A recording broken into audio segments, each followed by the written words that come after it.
तारकासुर नाम का दैत्य है ना, इसने सभी देवताओं को सताना प्रारंभ कर दिया। ये एक एक करके सभी देवताओं को सताता है और उनको बड़ा प्रताड़ित करता है। सभी देवता भागे भागे ब्रह्मा जी की शरण में गए कि हे विधाता, आप ही कुछ करो, हमारी रक्षा करो। तो ब्रह्मा जी कहने लगे कि हमें विष्णु जी की शरण में चलना चाहिए, वही कुछ कर सकते हैं। जब विष्णु जी के पास पहुंचे तो उन्होंने कहा कि हमें शिव जी की शरण में चलना चाहिए, वही कुछ कर पाएंगे।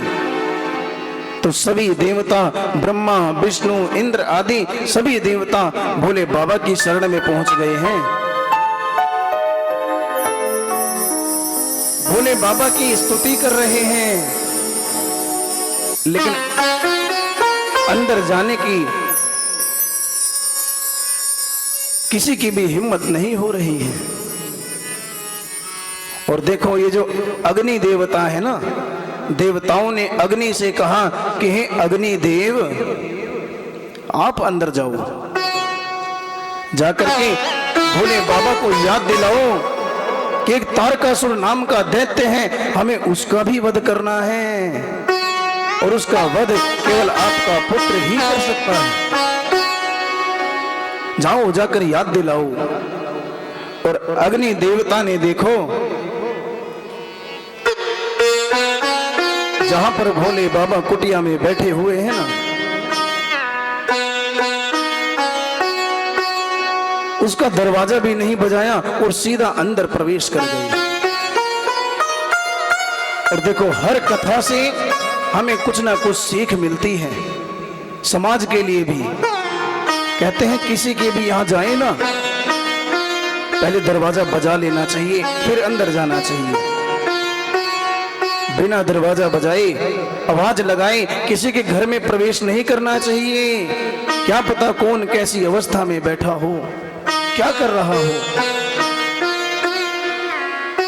लेकिन अग्निदेव भोले बाबा की कुटिया में प्रवेश कर गए।